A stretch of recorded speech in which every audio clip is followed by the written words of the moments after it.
अस्सलाम वालेकुम स्टूडेंट। ये real analysis first lecture number 11 sequence and series chapter number 2 है। आज हमारा 11 लेक्चर है। तो आपको पता होगा कि हमने सीक्वेंस से रिलेटेड ओवरऑल तकरीबन टॉपिक जो है वो कवर किए हैं। सीक्वेंस की डेफिनेशन देखी थी, सीक्वेंस कन्वर्जेंस ऑफ सीक्वेंस देखी थी, उससे रिलेटेड थ्योरम्स किए थे। तो आज जो है हमने इसका पार्ट 2 स्टार्ट करना है। पार्ट 2 मीन कि आपको पता है कि ये जो यूनिट था हमारा, ये जो यूनिट है ये सीक्वेंस एंड सीरीज़ है। तो आज हम सीक्वेंस सीरीज़ से रिलेटेड डिस्कस करेंगे कि एक सीरीज़ क्या होती है। तो सीरीज़ की प्रॉपर डेफिनेशन है हमारे पास। सीरीज़ लेट करते हैं ए एन। ये ए एन जो है इसे एक्सपेंड करके लिख लें A1 A2 A3 up to so on be a sequence. ये आपको एक सीक्वेंस दी गई है। Then the sum of indicated term of a sequence. ये जो आपको इंडिकेटेड टर्म्स दी गई हैं सीक्वेंस की, अगर इनको सम अप की फॉर्म में राइट कर दें तो दैट इज़ कॉल्ड सीरीज़। तो ये सीरीज़ कहलाती है। ठीक हो गया, बहुत सिंपल है कि indicated the sum of indicated term of sequence is called series. आगे हमारे पास है इनफाइनाइट सीरीज़। इनफाइनाइट सीरीज़ क्या होती है? Consider that n is equal to 1 to infinity is an infinite sequence. Suppose that ये हमारे पास एक इनफाइनाइट सीक्वेंस है हैविंग द टर्म्स, और लेट सपोज इसकी जो टर्में हैं ये हैं A1 A2 A3 up to so on AN। Then आप इसे सम अप कर लें A1 plus A2 plus A3 up to so on AN is called infinite series. Mean के अगर आपके पास एक इनफाइनाइट सीक्वेंस है तो इनफाइनाइट सीक्वेंस की इंडिकेटेड टर्म्स को अगर आप सम अप कर लेंगे तो आपके पास क्या आ जाएगा? Infinite series. तो आप यूजुअली जो आपके पास एक सीरीज़ होती है इनफाइनाइट, उसको हम ये इस नोटेशन से डिनोट करते हैं। इसे रीड कैसे किया जाएगा? n is equal to summation n is equal to 1 से infinity an, or simple n summation an, or या सिंपल समेशन an। तो ये इनफाइनाइट सीरीज़ को रिप्रेजेंट कर रही है ये चीज़ एंड ये। इसी तरह नेक्स्ट हमारे पास डेफिनेशन है partial nth sum. Partial nth sum क्या होता है? Consider that n summation n is equal to 1 से infinity an is an infinite series. Let suppose ये एक इनफाइनाइट सीरीज है। Then its partial and sum is denoted by, partial and sum को आप Sn की फॉर्म से denote करेंगे and is given by, होगा क्या Sn? पार्शियल एंड सम क्या होगा? Summation k is equal to 1 k is equal to summation k is equal to 1 to n a के। इसको अगर आप एक्सपेंड करके लिखेंगे तो ये राइट करेंगे। मीन के पार्शियल nth सम क्या होता है? फर्स्ट n टर्म्स का सम होता है। n एक फाइनाइट वैल्यू होगी, 10 हो सकती है, 20 हो सकती है। फर्स्ट 20 टर्म्स का सम, फर्स्ट 30 टर्म का सम। देखें जैसे हमने आगे डिफाइन भी किया है कि नोट S1 का क्या मीनिंग है? Sum of first term. S2 का क्या मीनिंग है? Sum of two term. इस तरह up to so on Sn का क्या मीनिंग होगा? Sum of n terms. ठीक हो गया। अच्छा, आगे नेक्स्ट हमारे पास डेफिनेशन है। जैसे हमने देखा था कि सीक्वेंस की कन्वर्जन डिस्कस की थी। लास्ट टॉपिक जितने हमने कवर किए हैं उसमें हमने सीक्वेंस की कन्वर्जन डिस्कस की है। तो एक तो सिंपल क्राइटेरिया होता है किसी भी सीक्वेंस की कन्वर्जन का, और एक हमने कॉशी क्राइटेरिया देखा था। तो आज हमने देखना है कि कन्वर्जेंट ऑफ इनफाइनाइट सीरीज़ क्या है, कि कोई भी आपके पास इनफाइनाइट सीरीज़ है वो कन्वर्ज कब करती है। देखें एज डिस्कस्ड अबव, अभी जैसे हमने डिस्कस किया है विद ईच इनफाइनाइट सीरीज़। अगर आपके पास ये एक इनफाइनाइट सीरीज़ है, we associated S n where S n क्या है? Partial nth sum, then series is said to be convergent. हम कहेंगे कि एक सीरीज जो है वो कन्वर्ज कर रही है। कब कन्वर्ज करेगी? If S n is convergent and divergent if S n is divergent. क्या होगा कि आपको पता है एक इनफाइनाइट सीरीज़ है, तो इनफाइनाइट चीज़ है ना, उसको हमने ये देखना है कि वो कन्वर्ज करती है या डाइवर्ज। तो हम क्या करते हैं? हम पार्शियल nth सम लेते हैं। पार्शियल nth सम क्या होता है? चंद एक टर्मों का सम लेते हैं, स्टार्ट वाली बेसिक इनिशियल टर्मों का हम सम लेते हैं।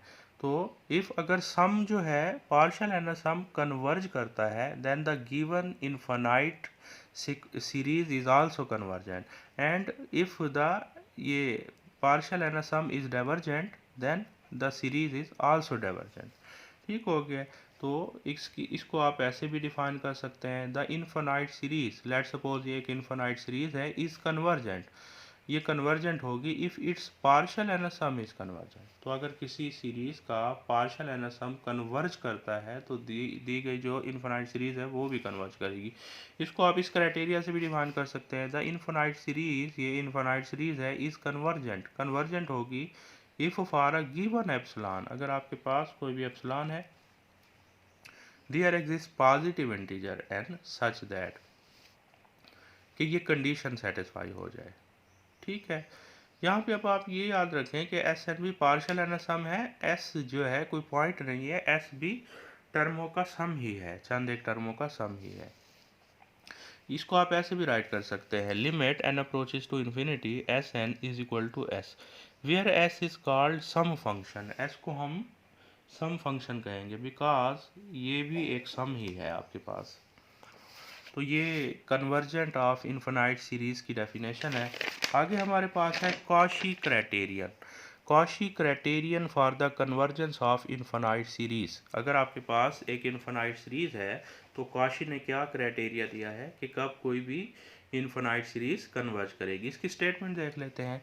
स्टेटमेंट है द इन्फिनाइट सीरीज, ये आपके पास एक इन्फिनाइट सीरीज है, converges if and only for every epsilon there exist a positive integer and such that, कि आपके पास ये कंडीशन सेटिस्फाई हो जाती है कि summation k is equal to n plus one से एम, ए के की जो एब्सोल्यूट वैल्यू है वो किसी एप्सिलॉन से लेस होनी चाहिए, फॉर यहाँ पे जो स्मॉल एम है वो ग्रेटर देन एन है, एंड और small n greater than n है। मीन के वैसे तो ये स्मॉल एन भी, ये दोनों स्मॉल एम एन दोनों एन से स्टार्ट हो रहे हैं, बट कैपिटल ये जो स्मॉल एम है ये स्मॉल एन से ग्रेटर है। जैसे लेट सपोज हम कह देते हैं, लेट सपोज हम कह देते हैं कि ये जो आपका n है ये हम रख लेते हैं, चले n को हम अगर फ़र्ज़ किया 100 रख लेते हैं, तो ये स्मॉल m भी 100 से स्टार्ट होगा, स्मॉल n भी 100 से स्टार्ट होगा। बट अगर स्मॉल n हम कह देते हैं कि चले 100 से स्टार्ट है एंड 107 या 1010 या 1011 कहीं तक है, बट ये जो आपका स्मॉल m होगा ये स्टार्ट तो 100 से होगा बट इससे नेक्स्ट कहीं वैल्यू एंड होगी, जैसे 10,000 हम कह देते हैं, तो अप टू स्मॉल, ये आपके पास कंसेप्ट है। तो ये कंडीशन अगर सेटिस्फाई हो जाती है तो हम कहते हैं दी गई जो इनफाइनाइट सीरीज है वो कन्वर्ज करती है। और ये जो थ्योरम है ये इफ़ एंड ओनली इफ़ है, if and only if mean के अगर ये क्राइटेरिया सेटिस्फाई होता है तो इनफाइनाइट सीरीज कन्वर्ज करती है। एंड अगर हम कहते हैं कि एक इनफाइनाइट सीरीज कन्वर्ज करती है तो मस्ट है ये क्राइटेरिया सेटिस्फाई होगा। चले इसको प्रूफ देखते हैं। इसका प्रूफ में आप देखें नेसेसरी कंडीशन है हमारे पास। नेसेसरी कंडीशन मीन कि हम कह देते हैं कि एक इनफाइनाइट सीरीज हमारे पास जो इनफाइनाइट सीरीज है वो कन्वर्ज कर रही है, देन ये कंडीशन हम प्रूव करेंगे। नेसेसरी कंडीशन देखें, कंसीडर दैट इनफाइनाइट सीरीज, ये जो आपके पास इनफाइनाइट सीरीज है इज कन्वर्जेंट, ये कन्वर्ज करती है लेट्स सपोज, तो एसोसिएटेड सीक्वेंस इज कन्वर्जेंट। तो आपको पता है जिससे मिलकर ये, जिस सीक्वेंस से मिलकर ये सीरीज बनी है तो मस्ट है वो भी क्या करेगी, कन्वर्ज करेगी। By using Cauchy criteria for convergence of a sequence for every epsilon there exist a positive integer n such that, देखें ये क्राइटेरिया होता है, कॉशी क्राइटेरिया ये होता है बिकॉज क्योंकि एसोसिएटेड, क्योंकि दी गई जो इनफाइनाइट सीरीज है वो कन्वर्ज कर रही है, तो एसोसिएटेड सीक्वेंस जो होगी उससे रिलेटेड, ठीक है, तो वो भी क्या करेगी, कन्वर्ज करेगी। अगर वो कन्वर्ज करेगी तो कॉशी क्राइटेरिया क्या होगा, सेटिस्फाई, ये कॉशी क्राइटेरिया सेटिस्फाई हो जाएगा।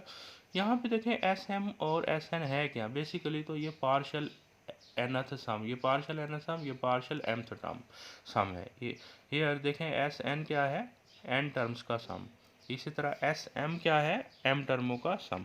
तो इन दोनों की जो वैल्यूज़ हैं हम इसमें रिप्लेस कर देते हैं तो क्या आ जाएगा आपके पास, देखें एस एम की वैल्यू ये होगी, इसी तरह एस एन की वैल्यू आपके पास a1 plus a2 plus A N, ठीक है, लेस देन एप्सिलॉन, वो बाकी सेम आ गया।